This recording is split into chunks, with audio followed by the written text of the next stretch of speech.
Hi there, I'm Stan Want of Cape Town, South Africa.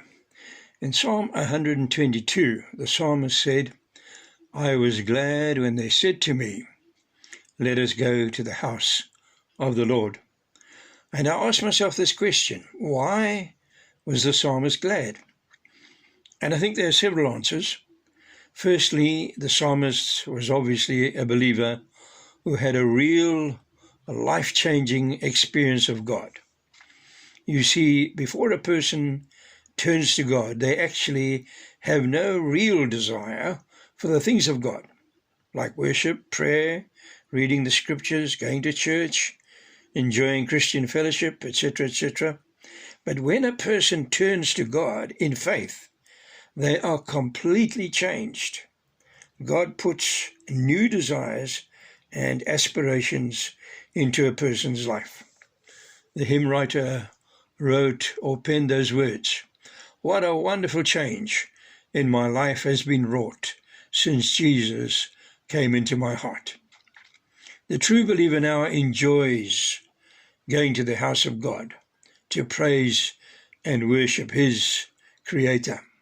And so the psalmist said, I was glad when they said to me, let us go to the house of the Lord. Secondly, the psalmist speaks about they. They said to him, let us go. Now, the they were obviously other worshippers.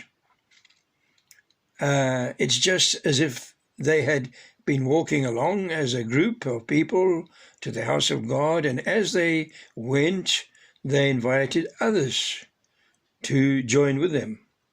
And the psalmist was so glad he was also invited. He was wanted. He was needed. So it's good for us to encourage and invite others to worship. It can be a start of a blessing and a fulfillment in a person's life. People like to know that they are needed and wanted in life. There are lonely people out there who need companionship, and often the best friendships start in the house of God. It also underlines the thought that worship is a corporate experience. Yes, we can go to the beach by ourselves and worship God by ourselves.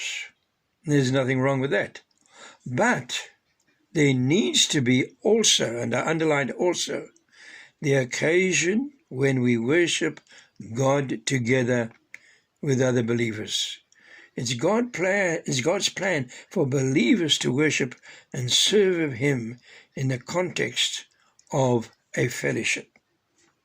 And in the book of Hebrews we read these words, and forsake not the assembling of yourselves together, as the manner of some is, but we should do it more and more as we see the final days approaching.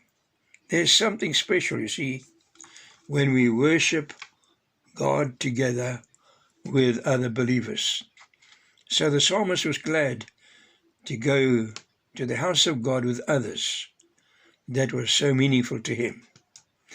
And a final thought is he was glad he was going to a place of worship, because there the focus was on the living Almighty God. A time when, for a relatively short period, your problems and difficulties of life can be forgotten. Your mind and heart can be taken up with the greatness of God and His salvation for mankind. Thoughts also of God's plans and purposes for us as believers, His care and thoughtfulness for us, and the amazing glory of heaven which is being prepared for us. It's amazing how our problems and our issues of life seem to just diminish as we're taken up with the Lord Himself. So the psalmist said he was glad when they said to him, let us go to the house of the Lord. Thank you for listening. God bless you.